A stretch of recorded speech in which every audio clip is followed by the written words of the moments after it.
দর্শক নিউজ 24 ইন্টারন্যাশনালের শুক্রবারের সাপ্তাহিক আয়োজন অন্যরকম সংবাদে আপনাদের স্বাগত। আপনাদের সাথে আছি আমি ফয়সাল মাহমুদ। নয়াদিল্লির রাস্তায় অটোরিকশা চালাচ্ছেন নরেন্দ্র মোদী। শুনতে অবাক লাগলেও ঘটনাটি অন্যরকম। ভারতের লোকসভা নির্বাচনের মধ্যে দিল্লিতে দেখা গেছে প্রায় নরেন্দ্র মোদীর মতো দেখতে 60 বছর বয়সী এক ব্যক্তিকে। শুধু তাই নয়, 68 বছরের মোদী সাদৃশ্য আরেকজন কোনো রকম অর্থ না নিয়ে বিজেপির হয়ে প্রচারণা চালাচ্ছেন। উভয়ই পোশাকও পরেন মোদীর মতোই। রাস্তার ধারে বসে চুলদাড়ি ছাটাচ্ছেন মোদী। এরপর বসে আছেন রিকশা চালকের সিটে।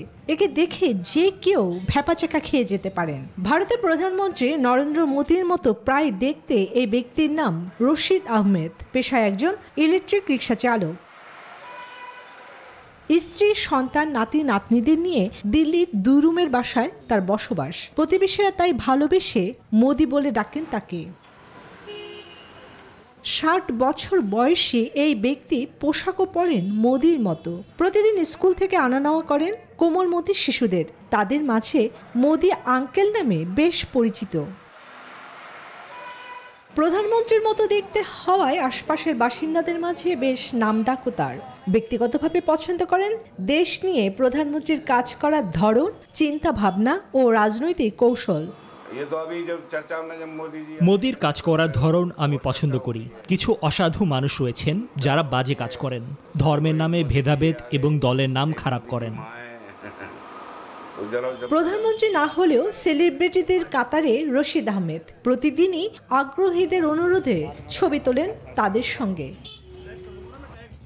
নরেন্দ্র মোদীর মতো অবিকল চেহারার অধিকারী শুধু রশিদই নন, 68 বছর বয়সী জগদীশ ভাটিয়াও রয়েছেন সেই দলে। পেশায় তিনি একজন আবাসন ব্যবসায়ী।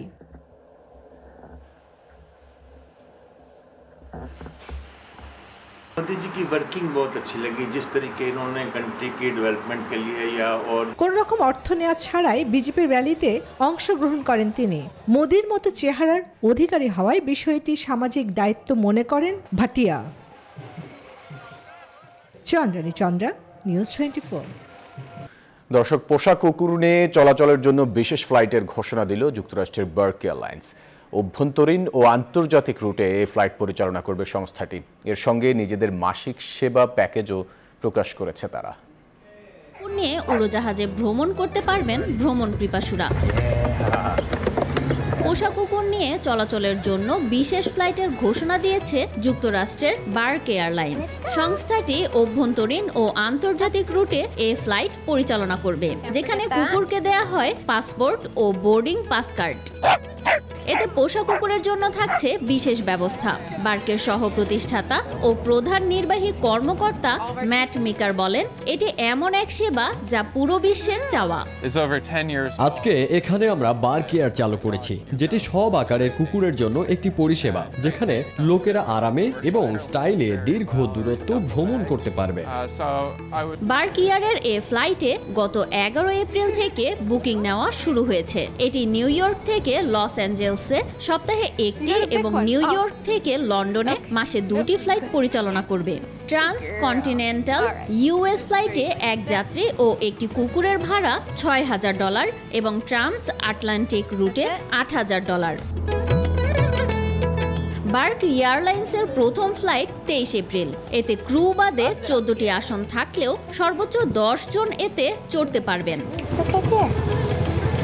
বার্ক এয়ারলাইন্সে কুকুর নিয়ে ভ্রমণের জন্য থাকছে বিলাসবহুল ব্যবস্থা। আছে আরামদায়ক সোফা, যেখানে মালিক ও তাদের পোষা কুকুর স্বাচ্ছন্দ্যে অবস্থান করতে পারবে। এটি কুকুরের জন্য একটি প্রথম শ্রেণীর অভিজ্ঞতা, মানুষের জন্য একটি বিজনেস ক্লাস অভিজ্ঞতা। আমরা কুকুরকে সবকিছুই সরবরাহ করি, তাদের উদ্বেগ ও মানসিক চাপ কমানোর চেষ্টা করি। আমরা কুকুরদের জন্য খাবার, একটি পানীয়, এমনকি একটি স্পা ট্রিটমেন্ট করি, যা তাদের জন্য সত্যি একটি বিলাসবহুল অভিজ্ঞতা। বলা যায় কুকুরদের জন্য এটি ট্রিটস এবং খেলনা দিয়ে ভরা সানলাইট ওয়েটিং লাউঞ্জ। ভিন্নধর্মী এ ফ্লাইটে কুকুরের জন্য রয়েছে ব্যয়বহুল ও মজাদার খাবারের ব্যবস্থা। কুকুরের খাবার মেনুতে আছে কোমল পানীয় সহ নানা রকম সুস্বাদু খাবার। ছোট বড় সব রকম কুকুরের জন্য আছে খেলনার ব্যবস্থা। কর্তৃপক্ষ জানায় ময়লা দ্রুত পরিষ্কারের ব্যবস্থা রাখা আছে। ডগ পার্কের পাশাপাশি বিমানে পুনঃস্থাপনযোগ্য কার্পেট টাইল ব্যবহার করা হবে। কোনো পরিবারকে যেন তাদের পোষা কুকুরটিকে রেখে ভ্রমণ করতে না হয়, তাই এই অভিনব ফ্লাইটের ব্যবস্থা করেন ম্যাট মেকার। আগামীতে এ ফ্লাইটের খরচ কমানোর চিন্তাও করছেন তিনি। বার্ক এয়ারের নতুন গন্তব্যের জন্য এখন পর্যন্ত 15,000টির বেশি অনুরোধ পেয়েছেন ম্যাট মেকার। সংস্থাটি এখন প্যারিস, মিলান, শিকাগো, ফ্লোরিডা এবং অ্যারিজোনায় মৌসুমী গন্তব্যে ফ্লাইট যুক্ত করার কথা বিবেচনা করছে। এবার যুক্তরাষ্ট্রের ভারমন্ট অঙ্গরাজ্যের একটি বিশ্ববিদ্যালয়ে এবার সম্মানসূচক ডক্টরেট ডিগ্রি পেয়ে গেল ম্যাক্স নামের এক বিড়াল।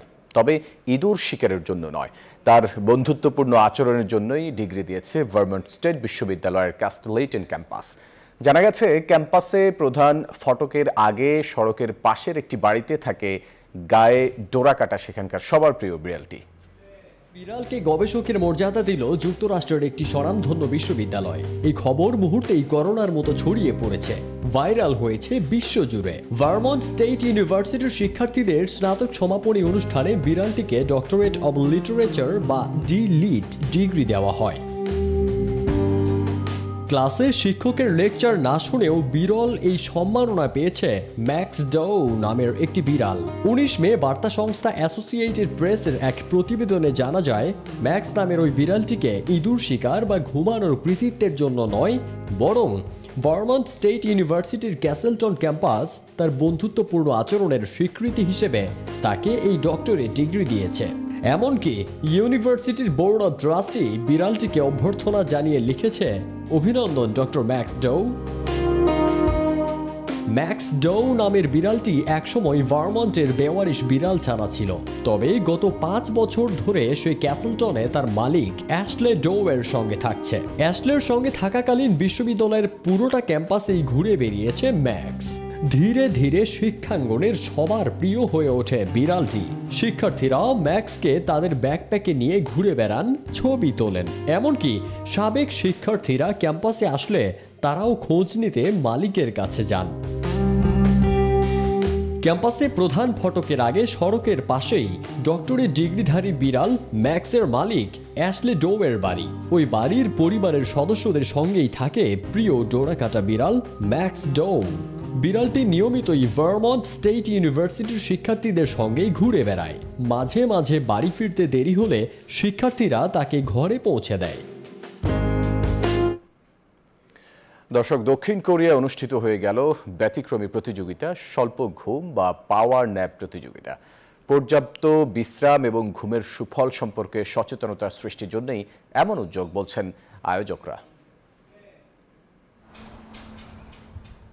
দক্ষিণ কোরিয়ার কাজপাগল মানুষের বিশ্রাম নেয়ার অভ্যাস খুব একটা নেই। তাছাড়া পৃথিবীতে সবচেয়ে কম ঘুমানোর তালিকাতেও রয়েছে এই দেশটি। এমন আবহেই অনুষ্ঠিত হলো ব্যতিক্রমে এক আয়োজন স্বল্প ঘুমের প্রতিযোগিতা বা পাওয়ার ন্যাপ কন্টেস্ট। রাজধানী সিওলের হ্যান রিভার পার্কে অনুষ্ঠিত হয় ভিন্ন ধারার এই প্রতিযোগিতা। আয়োজনে অংশ নেয় প্রায় 100 প্রতিযোগী। সাধারণত আমরা সপ্তাহ জুড়েই অনেক কাজ করি, ক্লান্ত হলেও ঘুমাতে পারি না। প্রতিযোগিতাটি দারুণ, ঘুমাতে পারবো শুনে এতে অংশ নিতে এসেছি। প্রত্যেক প্রতিযোগীকে ঘুমাতে হয়েছে 1.5 ঘন্টা। কার ঘুম কত ভালো তা নির্ধারণ করা হয়েছে হার্ট রেটের পার্থক্য যাচাই করে। কম ঘুমে অভ্যস্ত দক্ষিণ কোরিয়ার মানুষকে সচেতন করতেই এমন উদ্যোগ বলছেন আয়োজক লিন জি হিয়ন। আশা করি আমাদের প্রতিযোগিতার মাধ্যমে মানুষের বিশ্রাম নেওয়ার বিষয়ে সচেতন হবে এবং ঘুমের সুফল সম্পর্কে সচেতন হবে। ঘুমের গুরুত্ব সম্পর্কে ধারণা দেওয়ার লক্ষ্য আমাদের। ফিনল্যান্ড, নেদারল্যান্ডস, অস্ট্রেলিয়ার নাগরিকরা পর্যাপ্ত ঘুমালেও দক্ষিণ কোরিয়া ও জাপানের বাসিন্দাদের ঘুমের রেকর্ড সবচেয়ে কম। আসমাতুলি, নিউজ 24। নিউজ 24 অন্যরকম সংবাদের সময় হলো একটা বিরতির। ফিরছি ব্যতিক্রমী আরও খবর নিয়ে, সাথে থাকুন। আবারও স্বাগত অন্যরকম খবরে। ভারতের দক্ষিণাঞ্চলীয় শহর কোডাইকানালের ব্রায়ান্ট পার্কে গরমের উৎসবের অংশ হিসেবে শুরু হলো ফুলের প্রদর্শনী। শুক্রবার 61তম বার্ষিক ফুলের প্রদর্শনীতে প্রায় 5 লাখ ফুল প্রদর্শিত হয়। 10 দিনব্যাপী প্রদর্শনীতে এবারের থিম বন্যপ্রাণী। ময়ূর, গরিলা, কোয়ালা, ভাল্লুক এবং ড্রাগন সহ বিভিন্ন প্রাণী ফুল দিয়ে সাজানো হয়েছে। প্রবল তাপপ্রবাহের পর দক্ষিণাঞ্চলীয় অঞ্চলটিতে শীতল আবহাওয়ায় পর্যটকদের আগমন বাড়িয়েছে। দর্শক, চিপস আনতে ভুলে গেছেন স্বামী, সেই রাগে বিবাহ বিচ্ছেদের মামলা করতে আদালতে ছুটলেন চিপস পাগল স্ত্রী। ভারতের উত্তরপ্রদেশের আগ্রায় ঘটেছে এমনই চাঞ্চল্যকর ঘটনা। আইনগত কারণে নাম প্রকাশ করা হয়নি ওই নারীর। জানা গেছে, রোজ সকালে কয়েকটি চিপসের প্যাকেট না পেলেই মেজাজ খারাপ হয়ে যেত তার।